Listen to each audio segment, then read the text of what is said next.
তারেক রহমান অবৈধ সরকার বিএনপির। এটাতে তো কোনো আমি ডাউট দেখতেছি না।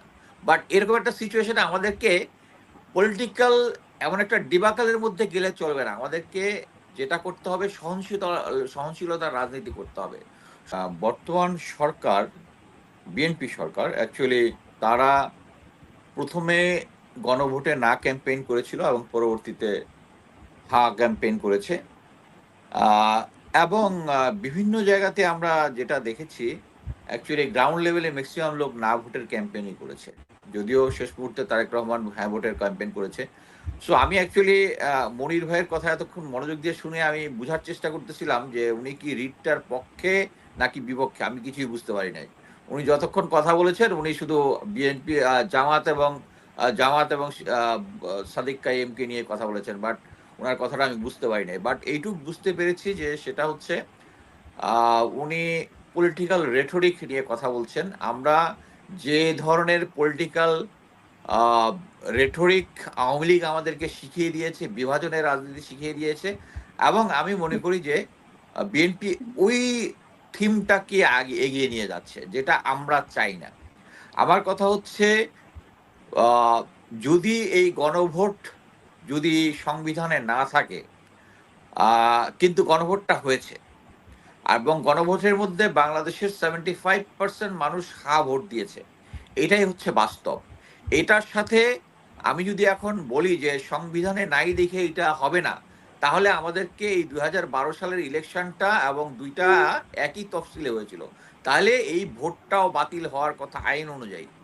তার মানে হচ্ছে বাংলাদেশের সরকার এখন তারেক রহমান অবৈধ সরকার বিএনপির। এটাতে তো আ আ কোনো আমি ডাউট দেখতেছি না। বাট এরকম একটা সিচুয়েশনে আমাদেরকে পলিটিক্যাল এমন একটা ডিবাকলের মধ্যে গেলে চলবে না। আমাদেরকে যেটা করতে হবে সহনশীলতার রাজনীতি করতে হবে।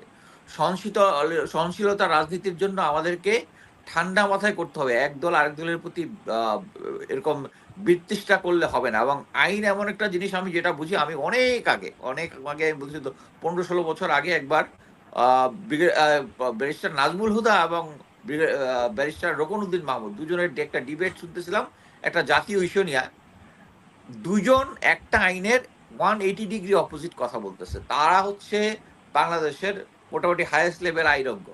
সো তাদের মতো এরকম জ্ঞানপাপী লোকরা, আল্লাহ মাফ করুন উনি নাজমুল হুদা উনি মারা গেছেন। তারা একটা সিম্পল একটা আইন নিয়া 180 ডিগ্রি অপোজিট জাতীয় টেলিভিশনে দিতে আসছে। সেম জিনিসটাই এখন হচ্ছে। এখন কথা হচ্ছে আপনি এই যে রিটটা করেছেন যে আ আ যে রিটটা করেছে যে এটা অবৈধ। এখন ভোট দিয়েছে 75% মানুষ। আপনি কি ওই আদালতকে 75% কে আনাকে সাক্ষী মানবেন? যে আমি আর এটা জনগণের পক্ষে না বিপক্ষে জনগণ এটা মানে কিনা? মানবে না তো। পারবেন না আপনি। সো জনগণ ইস অ্যাবভ এভরিথিং এবং এই কারণেই গণভোট যেটা হয়েছে এটা অ্যাবভ এভরিথিং। আমরা এটা ক্লিয়ারলি বুঝতে পারি যে একটা নির্বাচন হওয়ার জন্য যে খরচপাতি আছে, যে দেশের ইনভলভমেন্ট আছে, এই জিনিসটা যে আজকে এই করেছে, রিটটা করেছে, সে কি গত ১-২ মাস ধরে জানে না বাংলাদেশে কি হচ্ছে? সামনে যে ১২ তারিখে একটা নির্বাচন হবে এর আগে জানতো না? সে তখন কেন রিটটা করে নাই? রিটটা করে নাই কারণ এখন বিএনপিকে সে একটা রাজনৈতিক ফায়দা দেওয়ার জন্য এই জিনিসটা করছে। এটা জনগণ বুঝে এবং আমি মনে করি আমি সাদেক কাইমের সব কথার সাথে একমত না হলেও এটা ইকো করি যে বাংলাদেশে এই গণভোট যেটা হয়েছে, হ্যাঁ হয়েছে এবং এটাকে বাস্তবায়ন করতে হবে। বাস্তবায়ন না করতে হলে বাংলাদেশের জনগণ আবার মাঠে নেমে আসবে। তার কথায় ১৮ কোটি মানুষ আসবে কিনা জানি না। আমি আসবো।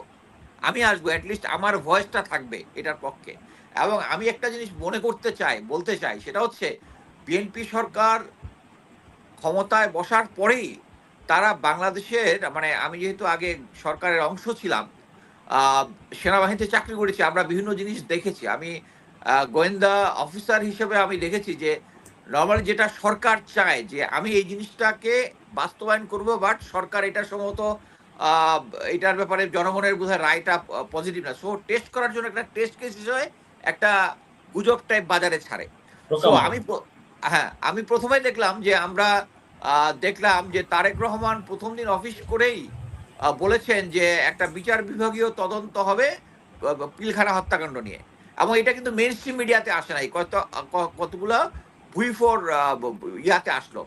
এটা নিয়ে যখন লোকজন খুব স্ট্রংলি ইয়া করলো, তারপরে সালাউদ্দিন মিয়া বলল যে, আমি শিলং সালাউদ্দিনই বলি তাকে এখনো।